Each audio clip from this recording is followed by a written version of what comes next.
नमस्कार मित्रांनो, मी सचिन शिंदे आपल्या समोर ध्यासवर्धीचा अकॅडमी युट्यूब चॅनल पाहतो. मित्रांनो, महत्वाच्या घडामोडी. मित्रांनो, आज तारीख आहे 17 मे आणि 17 मे दररोज सकाळी 6:30 वाजता सर्व स्पर्धा परीक्षांना उपयुक्त चालू घडामोडी पाहत असतो. मित्रांनो, दररोज 20 प्रश्न असतात. प्रत्येक प्रश्न महत्वाचा आणि ताकदीचा असतो. मित्रांनो, सर्वप्रथम आपल्याला गुड मॉर्निंग, शुभप्रभात. मित्रांनो, आपण सुरू करतोय आजचे 17 मे चे करंट अफेअर्स. ठीक आहे. आजचा दिवस आहे जागतिक दूरसंचार दिन. आपण जागतिक दूरसंचार दिवस म्हणून साजरा करतो. कालचा प्रश्न होता, भारतीय इंटरनेट अँड मोबाईल संघाच्या चेअरमनपदी कोणाची नियुक्ती करण्यात आली आहे? तर उत्तर आहे श्री एम एन श्रीनिवासू. लक्षात ठेवा, एम एन श्रीनिवासू यांची निवड करण्यात आलेली आहे. आजचा पहिला प्रश्न, एप्रिल 25 पर्यंत अटल पेन्शन योजना टिंबटिंब कोटी ग्राहकापर्यंत पोहोचले आहेत, ज्याने 45,974.67 कोटी रुपयांचा निधी जमा केला आहे. तर उत्तर आहे 7.65 कोटी लोकांपर्यंत आपण ग्राहकापर्यंत पोहोचलोय अटल पेन्शन योजनेच्या अंतर्गत. आर्थिक वर्ष 24-25 मध्ये 55 नवीन नोंदणीसह एकूण सदस्यांमध्ये महिलांचा वाटा 48% आहे. भारतीय असंघटित कामगारांसाठी डिझाईन केलेले है ना अटल पेन्शन योजना योगदानावर आधारित परिभाषित पेन्शन फायदे देते. डिजिटल एकात्मता, ग्रामीण पोहोच आणि धोरणात्मक प्रयत्नामुळे अटल पेन्शन योजनेचा विस्तार सर्वांसाठी पेन्शनकडे होत आहे. ठीक आहे, 7.65% लक्षात ठेवावा. दुसरा प्रश्न, उत्तर प्रदेश राज्यामध्ये ब्राह्मोस क्षेपणास्त्र निर्मिती कारखान्याचे उद्घाटन टिंबटिंब यांच्या हस्ते करण्यात आले. आपल्या देशाचे संरक्षण मंत्री राजनाथ सिंह आहेत यांच्या हस्ते करण्यात आलेलं आहे. ठीक आहे. ठिकाण आहे UPDIC लखनौ. उद्देश ब्राह्मोस उत्पादन चाचणी. महत्व संरक्षण आत्मनिर्भरता, लष्करी सामर्थ्य प्रदर्शन. कॉरिडॉर UP संरक्षण कॉरिडॉर लखनौ कानपूरमध्ये. ब्राह्मोस सुपरसॉनिक भारत रशिया संयुक्त. लक्षात ठेवा, एकूण खर्च 300 कोटी. जमीन 80 हेक्टर. UP सरकार आणि दिवस म्हणजे राष्ट्रीय तंत्रज्ञान दिवशी त्यांनी काय केलं, याचं उद्घाटन केलेलं आहे. म्हणजे सिंपल आहे, लक्षात ठेवा, आजपासून उद्घाटन केले. आणि ध्येय काय आहे? आत्मनिर्भर भारत बनवणे. लक्षात ठेवा. ओके, ठीक आहे. नेक्स्ट क्वेश्चन, तिसरा, दिल्ली विधानसभा ही भारतातील पूर्णपणे सौर ऊर्जेवर चालणारी विधानसभा बनणार असून किती किलोवॅट क्षमतेची सौर ऊर्जा प्रकल्प उभारला जाईल, असा आपल्याला सिंपलचा प्रश्न विचारलाय. तो उत्तर आहे 500 किलोवॅट.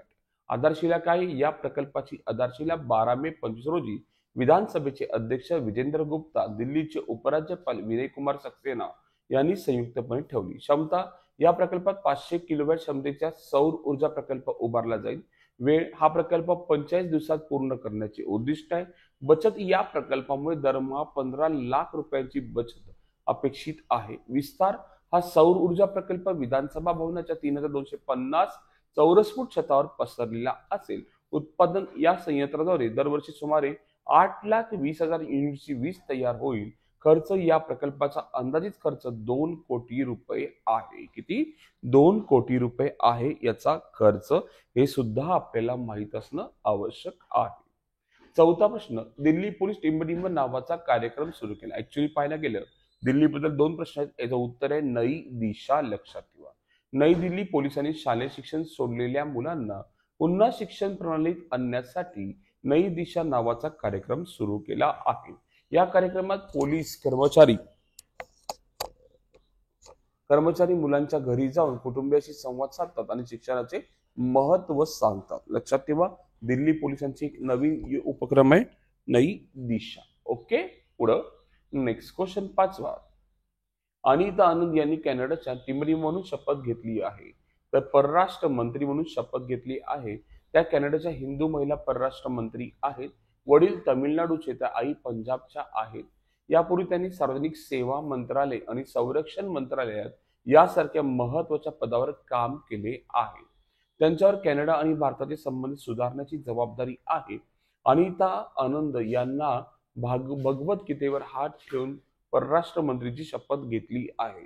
ठीक आहे, परराष्ट्र मंत्रीची शपथ घेतलेली आहे. ठीक आहे, पुढं नेक्स्ट क्वेश्चन, सहाव्या, कितव्या खेलो इंडिया युवा स्पर्धा 25 मध्ये झाल्या आहेत? ठीक आहे, तर किती वेळा झाले तर 7व्या खेलो इंडिया स्पर्धा झालेल्या आहेत.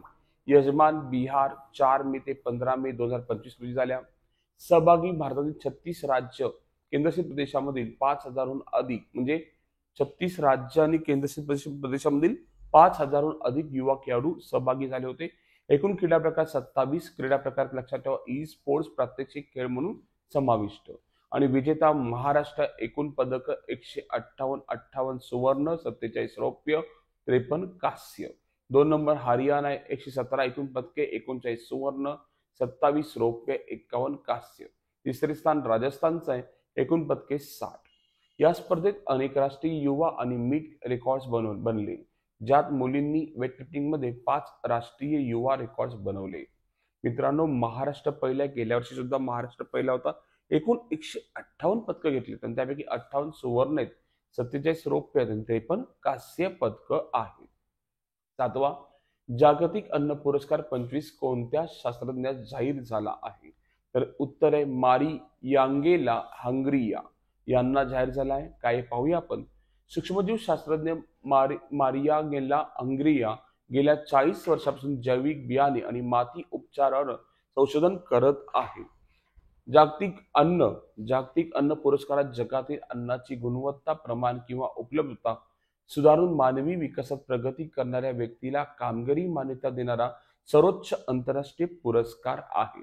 या पुरस्काराची स्थापना 1986 मध्ये नोबेल शांतता पुरस्कार विजेते नॉर्मन ई बोरलॉग यांनी केली आहे. ठीक आहे, हे पण आपल्याला माहिती असणं आवश्यक आहे.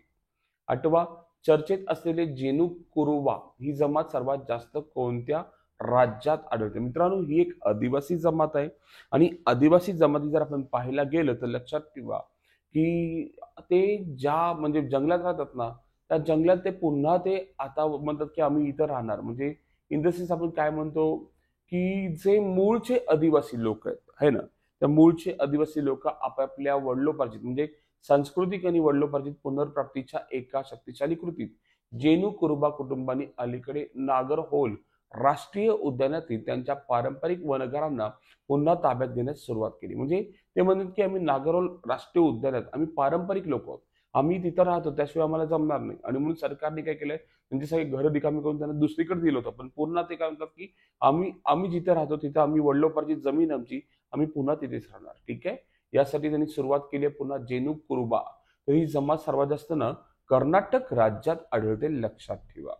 ही शांत परंतु महत्वपूर्ण पाऊल कर्नाटक आणि केरळच्या काही भागांमध्ये पसरलेल्या निलगिरी बायोस्पियरच्या पर्यावरण शास्त्रज्ञ पौराणिक कथा आणि लयाशी खोलवर गुंतलेल्या एका जमातीच्या मुळाकडे परतण्याचे चिन्ह आहे. मग जेनू कुरुबा एक जमात आहे, लक्षात ठेवा, आपल्याला माहित असणं आवश्यक आहे. 9वा मुंबईत झालेल्या 25 CCI बिलियर्ड्स क्लासिक विजेतेपद कोणी जिंकले? तर उत्तर आहे पंकज अडवाणींनी जिंकले आणि उपविजेता लक्षात ठेवा पाहायला गेलं तर ध्रुव सीतावाला आहे.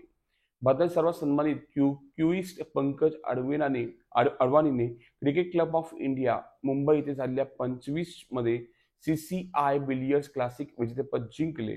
पंकज अडवाणी विजेता आहे, उपविजेता ध्रुव सीतावाला. ओके. 10वा प्रश्न. बुद्धवनम हे कोणत्या राज्यातील नागार्जुन सागर जवळ कृष्णा नदीच्या उत्तरेकडील तीरावर मोक्याच्या ठिकाणी स्थित आहे? ऍक्च्युली पाहायला गेलं तर बुद्धवनम हे फेमस आहे, लक्षात ठेवा, सध्या झालेलं आहे. तर ते तेलंगणामध्ये आहे. आता काही आपण डिटेल पाहूया, लक्षात ठेवा.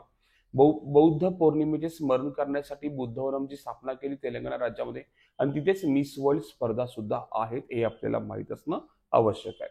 वारसा आणि जागतिक संस्कृतीचा एक उल्लेखनीय मिश्रण असलेल्या 22 देशातील मिस वर्ल्ड 25 स्पर्धकांनी अलीकडेच बुद्ध पौर्णिमेचे स्मरण करण्यासाठी तेलंगणातील प्रमुख बुद्ध थीम पार्क बुद्ध वनमालाला भेट दिली, लक्षात ठेवा. आणि तिथेच बुद्ध पौर्णिमे स्मरण म्हणून त्याचं बुद्धवनम खूप मोठं सुरू केलं, लक्षात ठेवा. नागार्जुन सागर जवळ कृष्णा नदीच्या उत्तरेकडील तीरावर. ठीक आहे, मुख्य आणि कोणत्या राज्यात ते तेलंगणा राज्यात आहे, हे सुद्धा माहिती असणं आवश्यक आहे. 11वा प्रश्न. युरेका फोर्ब्स कोणाची ब्रँड अँबॅसेडर म्हणून नियुक्त करण्यात आली आहे? तर उत्तर आहे श्रद्धा कपूर यांची निवड करण्यात आलेली आहे. 12वा प्रश्न. न्यायमूर्ती BR गवई भारताचे पहिले सरन्यायाधीश आहेत ते कोणत्या धर्माचे पालन करतात, तर ते बौद्ध धर्माचे पालन करतात, लक्षात ठेवा. एकूण महाराष्ट्रीयन लोक पाहिले तर 7 लोक आहेत, लक्षात ठेवा. आणि दलित मध्ये पाहिले तर हे दुसरे व्यक्ती आहेत. भारताचे 52 सरन्यायाधीश म्हणून न्यायमूर्ती बी आर गवई, लक्षात ठेवा, शपथ घेतली. न्यायमूर्ती के जी बालकृष्णन 2007 मध्ये पहिले दलित सरन्यायाधीश होते. न्यायमूर्ती गवई यांचा कार्यकाल फक्त 7 महिन्याचा आहे. गवई हे देशाचे दुसरे दलित सरन्यायाधीश आहेत. पहिले के जी बालकृष्णन आहेत, हे सुद्धा आपल्याला माहित असणं आवश्यक आहे. ठीक आहे, ओके. हा, 13वा प्रश्न. 25 मध्ये 12 ते 18 मे दरम्यान कितवा संयुक्त राष्ट्राचा जागतिक रस्ता सुरक्षा आठवडा साजरा केला जाईल, तर उत्तर आहे 8वा. पुढं नेक्स्ट क्वेश्चन. खालील कोणत्या देशात आंतरराष्ट्रीय सागरी संरक्षण प्रदर्शन आशिया 25 आयोजित करण्यात आले होते, तर उत्तर आहे सिंगापूरमध्ये आयोजन करण्यात आले होते. हे सुद्धा आपल्याला माहित असणं आवश्यक आहे. पुढं केंद्रीय मंत्री अश्विनी वैष्णव यांनी भारतातील पहिल्या प्रगती नॅनोमीटर चिप डिझाईन केंद्राचे उद्घाटन केले. हे केंद्र कुठे आहेत, तर बंगळूर आणि नोएडामध्ये आहेत, लक्षात ठेवा, दोन्ही. ठीक आहे. पुढं 16वा. 7व्या खेलो इंडिया युवा क्रीडा स्पर्धेत महाराष्ट्र ऋतुजा गुरव हिने कुस्ती स्पर्धेत कोणते पदक जिंकले, कुस्ती स्पर्धेत, तर उत्तर आहे सुवर्ण पदक जिंकलेले आहेत आणि महाराष्ट्र अव्वल राज्य ठरलेलं आहे. 18वा. लक्षात ठेवा, आपण पाहतोय मित्रांनो, एक प्रश्न आय थिंक सो मिस झालाय, लक्षात ठेवा. ठीक आहे, ओके. हा, प्रतिष्ठित 78व्या कान चित्रपट महोत्सवात जीवनगौरव पुरस्कारासाठी कोणाला पाल्मे डी ओरने सन्मानित करण्यात आले, तर उत्तर आहे रॉबर्ट डी निरो. पुढं 19वा. नुकतेच कोणत्या देशाने भार्गावस्त्र या पहिल्या स्वदेशी बनावटीच्या क्षेपणास्त्राच्या प्रणालीची यशस्वी चाचणी घेतली आहे. भार्गावास्त्र, लक्षात ठेवा, याचं नाव आहे, तर आपला देश भारताने घेतलेली आहे. ठीक आहे. 20वा प्रश्न. पाकलदुल जलविद्युत प्रकल्प कोणत्या नदीवर बांधला जात आहे, तर उत्तर आहे मरुसुदर या नदीवर बांधला जात आहे. आणि आजचा प्रश्न, 5वे आशियान भारत युवा संमेलन, ठीक आहे, 25 कोणत्या राज्यात आयोजित केले जाणार आहे, आपल्याला उत्तर सांगायचं आहे. नवी दिल्ली, गोवा, मुंबई, पुणे. आपण उत्तर चुकू दे, उत्तर बरोबर असू दे, उत्तर कमेंटमध्ये देत जा. ठीक आहे मित्र, आपण सर्वचे सर्व पॉईंट आज घेतले, महत्वाचे पॉईंट आहेत. ठीक आहे, आज आपण इथेच थांबू. उद्या आपण याच टाइमला याच वेळी भेटू मित्रांनो. धन्यवाद, थँक्यू.